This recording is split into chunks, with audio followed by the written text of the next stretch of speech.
আসসালামু আলাইকুম my dear audience. আমি মেহেদী হাসান মারুফ। নিত্যদিনের মতো আজকেও আপনাদের সামনে হাজির হয়েছি ইংরেজির খুবই গুরুত্বপূর্ণ একটা টপিক অ্যাডভার্ব নিয়ে। সো আপনারা জানেন আমাদের এই চ্যানেলের মাধ্যমে পার্টস অফ স্পিচ এবং গণিতের বিভিন্ন সমস্যার সমাধান করে যাচ্ছি। সো সেই ধারাবাহিকতায় আজকে আমরা পার্টস অফ স্পিচের যে সিকোয়েন্স চলছে আমাদের, সেই পার্টস অফ স্পিচ সিকোয়েন্সের অ্যাডভার্ব নিয়ে আমরা ডিটেলসে জানবো ইনশাল্লাহ। সো আমরা অ্যাডভার্ব সম্পর্কে জানবো। এর পরবর্তী ক্লাসে আমরা অ্যাডভার্বের পজিশন এবং এটা কিভাবে ভ্যারি করে সেন্টেন্সের উপরে, এবং আমরা কিভাবে এটাকে ফাইন্ড আউট করতে পারি, চাকরি পরীক্ষার কোশ্চেনগুলো কিভাবে এসেছে এবং খুব দ্রুত কিভাবে আনসার করতে পারি, তার উপর আমাদের একটা ভিডিও থাকবে। আজকে আমরা অ্যাডভার্ব ইন্ট্রোডাকশন বলতে পারেন, অ্যাডভার্ব পরিস্থিতি শিখব। সো আর লেট না করে চলেন আমরা ক্লাসটা শুরু করে দিই। প্রথমে আমাদের জানা লাগবে অ্যাডভার্ব কি। অ্যাডভার্ব হচ্ছে যে ওয়ার্ডটা নাউন প্রোনাউন ব্যতীত একটা সেন্টেন্সের অন্য কোনো ওয়ার্ডকে মডিফাই করে। স্পেসিফিক্যালি আমরা যদি বলি তাহলে ভার্ব এবং অ্যাডজেক্টিভকে সবচেয়ে বেশি মডিফাই করে। আর ভার্ব তো সবচেয়ে বেশি, তাহলে যে ওয়ার্ড নাউন প্রোনাউন ব্যতীত অন্য কোনো ওয়ার্ডকে মডিফাই করে তাকে আমরা বলবো অ্যাডভার্ব। সো অ্যাডভার্ব আমাদের কয়েক প্রকার হতে পারে। আমরা এখানে 9 প্রকার অ্যাডভার্ব সম্পর্কে জানব। অ্যাডভার্ব অফ টাইম প্রথমে আমাদের আছে অ্যাডভার্ব অফ টাইম। আমরা যদি ভার্বকে হোয়েন দ্বারা প্রশ্ন করি, সরি মার্কার একটু ডিস্টার্ব করছে। হোয়েন দ্বারা যদি আমরা প্রশ্ন করি, কাকে প্রশ্ন করব? ভার্বকে। তাহলে আমরা ভার্বকে প্রশ্ন করব হোয়েন। ভার্ব আমাদের নিশ্চয়ই রেসপন্স করবে, সে গতকাল সেখানে গিয়েছিল। তাহলে কখন গিয়েছিল? গতকাল। তাহলে এই যে আমরা উত্তর পেয়ে যাচ্ছি গতকাল, তাহলে এটা আমাদের অ্যাডভার্ব অফ টাইম নির্দেশ করবে। এরকম আমরা বলতে পারি টুডেই, তারপর বলতে পারি নাও। এরকম সময়, যে কোনো সময় ইন্ডিকেশন থাকলে আমরা এটা বলবো অ্যাডভার্ব অফ টাইম। দ্বিতীয় প্রকারভেদ হচ্ছে অ্যাডভার্ব অফ প্লেস। অর্থাৎ আমি যদি ভার্বকে হোয়ার দ্বারা কোয়েশ্চেন করি তাহলে যে উত্তর পাওয়া যাবে সেটা হচ্ছে অ্যাডভার্ব অফ প্লেস। তাহলে আমি প্রশ্ন করব হোয়ার দ্বারা, মানে কোথায়। কাকে প্রশ্ন করব? অলওয়েজ আমি ভার্বকে প্রশ্ন করব। তাহলে ভার্ব আমাদের রেসপন্স করবে কোনো জায়গার নাম। যেমন আমি বলতে পারি সে এখানে এসেছিল, সে এখানে এসেছিল, তাহলে সে কোথায় এসেছিল? এই যে এখানে। তাহলে এখানে হচ্ছে আমাদের অ্যাডভার্ব অফ প্লেস। তাহলে এরকম আমরা বলতে পারি হেয়ার, সেখানে গিয়েছিল। দেয়ার, সে অনেক দূরে গিয়েছিল। ফার, সে কাছে গিয়েছিল। নিয়ার। তো এরকম আমি যদি ভার্বকে প্রশ্ন করি হোয়ার দ্বারা, ভার্ব যদি আমাকে কোনো জায়গার নাম ইন্ডিকেট করে তাহলে সেটা বলবো অ্যাডভার্ব অফ প্লেস। আমি 3 নম্বরে যাই, অ্যাডভার্ব অফ ম্যানার। অর্থাৎ ভার্বকে যদি কোনো উপায়ের কথা জানতে চাই, সে কিভাবে এটা করেছে, তাহলে ভার্ব যে উত্তর করবে তাহলে সেটা আমরা পাবো অ্যাডভার্ব অফ ম্যানার। তাহলে আমরা ভার্বকে কোয়েশ্চেন করব হাউ দ্বারা, কিভাবে। সো সেটা ভার্ব দিয়ে উত্তর দিবে, সেটাকে আমরা বলবো অ্যাডভার্ব অফ ম্যানার। সে খুব দ্রুত অঙ্কটা করে ফেললো। তাহলে সে কীভাবে অঙ্কটা করলো? খুবই কুইকলি, সে খুব দ্রুততার সাথে অঙ্কটা করে ফেললো। এরকম আমরা বলতে পারি যে কুইকলি হচ্ছে, যেহেতু আমরা হাউ দ্বারা প্রশ্ন করলে কুইকলি মানে দ্রুতর সাথে প্রশ্নের উত্তর দিতে পারে, আমাদের আনসার আছে কুইকলি, তাহলে এটা হচ্ছে আমাদের অ্যাডভার্ব অফ ম্যানার। এরকম আমরা বলতে পারি সে সঠিকভাবে সব বলতে পারে। সে কীভাবে বলতে পারে? সঠিকভাবে। তাহলে কারেক্টলি আমাদের অবশ্যই অ্যাডভার্ব অফ ম্যানার। এরকম আমি যে বলতে পারি সে সতর্কতার সাথে কাজটি করলো। কিসের সাথে? কীভাবে করলো? সতর্কতার সাথে। তাহলে আমরা বলতে পারি কেয়ারফুলি হলো আমাদের অবশ্যই অ্যাডভার্ব অফ ম্যানার। এরকম সে ধীরে কাজটি করলো। কিভাবে করলো? ধীরে। তাহলে আমরা বলবো এটাও অ্যাডভার্ব অফ ম্যানার। অর্থাৎ আপনি ভার্বকে হাউ দ্বারা কোয়েশ্চেন করছেন এবং ভার্ব আপনাকে তার উত্তর দিচ্ছে, তাহলে বুঝে নেবেন সেটা অ্যাডভার্ব অফ ম্যানার।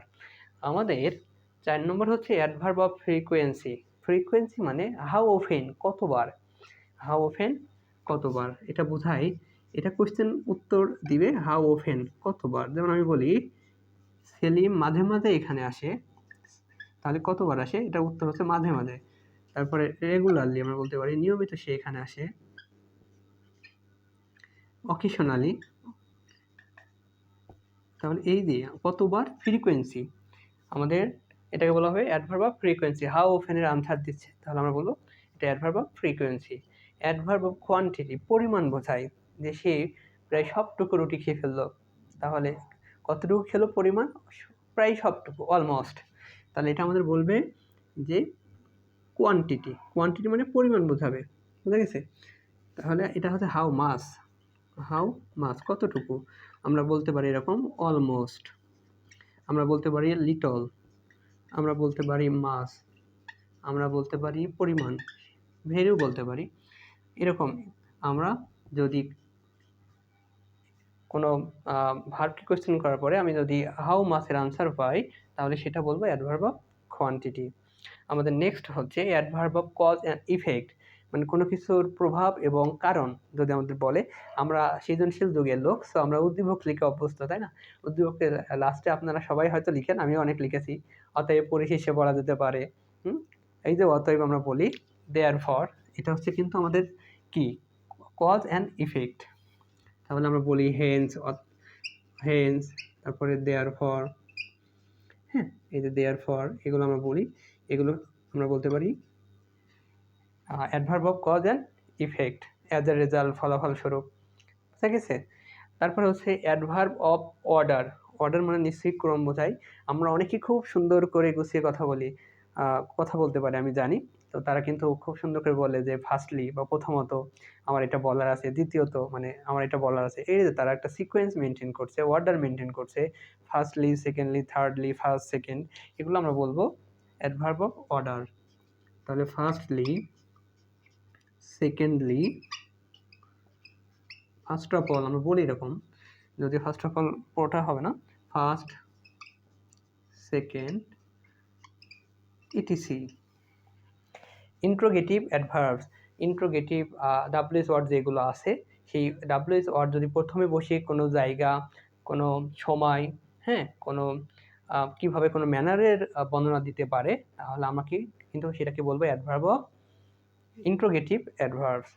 তাহলে ইন্ট্রোগেটিভ ওয়ার্ড, ডাব্লিউএস ওয়ার্ড যদি প্রথমে বসে স্থান, সময় এবং ম্যানারের বর্ণনা দিতে পারে, তাহলে কিন্তু আমি সেগুলোকে বলবো adverb of interrogative adverbs, right? তাহলে সেটা কেমন হতে পারে? যেমন এটা খুবই পরিচিত, এটা আমাদের সব জায়গায় দেখেছি যে সব জায়গায় এর ব্যবহার আছে। হোয়াই, হোয়েন, হাউ, ইটিসি, যত প্রকার ডাব্লিউএস ওয়ার্ড আছে। সো আমি যদি বলি যে একটু ক্লিয়ার করে দিতে পারি যে when did he go, when did he go, সে কখন গিয়েছিল, সে কখন গিয়েছিল, তাহলে আমাদের সময় বোঝাচ্ছে। এই হোয়েনটা আমাদের এই সেন্টেন্সের কি বোঝাচ্ছে? যাওয়ার সময়টা বোঝাচ্ছে। তাই আমরা এটাকে বলবো অ্যাডভার্ব অফ টাইমকে নির্দেশ করতে এই হোয়েন, যেহেতু ডাব্লিউএস ওয়ার্ড, তাই আমরা এটাকে বলবো ইন্ট্রোগেটিভ অ্যাডভার্ব। আশা করি এটা বুঝছেন। রিলেটিভ অ্যাডভার্বস হচ্ছে, আর রিলেটিভ শব্দটা রিলেটিভ প্রোনাউন, হ্যাঁ, ডাব্লিউএস ওয়ার্ড যদি মাঝখানে বসে, আমরা এর আগে রিলেটিভ প্রোনাউন সম্পর্কে আলোচনা করেছিলাম, এটা কিন্তু রিলেটিভ অ্যাডভার্বসও হতে পারে। সো অ্যাডভার্বের ঘটনা ওই একই, যদি ডাব্লিউএস ওয়ার্ডটা মাঝখানে বসে অন্য একটা ক্লজের সাথে সম্পর্ক তৈরি করে, কিন্তু সম্পর্কটা হওয়া লাগবে সময়, স্থান, হ্যাঁ, এবং ম্যানারের ভিত্তিতে, তাহলে এটাকে আমরা বলবো অ্যাডভার্ব। কি অ্যাডভার্ব? Relative adverb. যেমন আমি বলতে পারি আই নো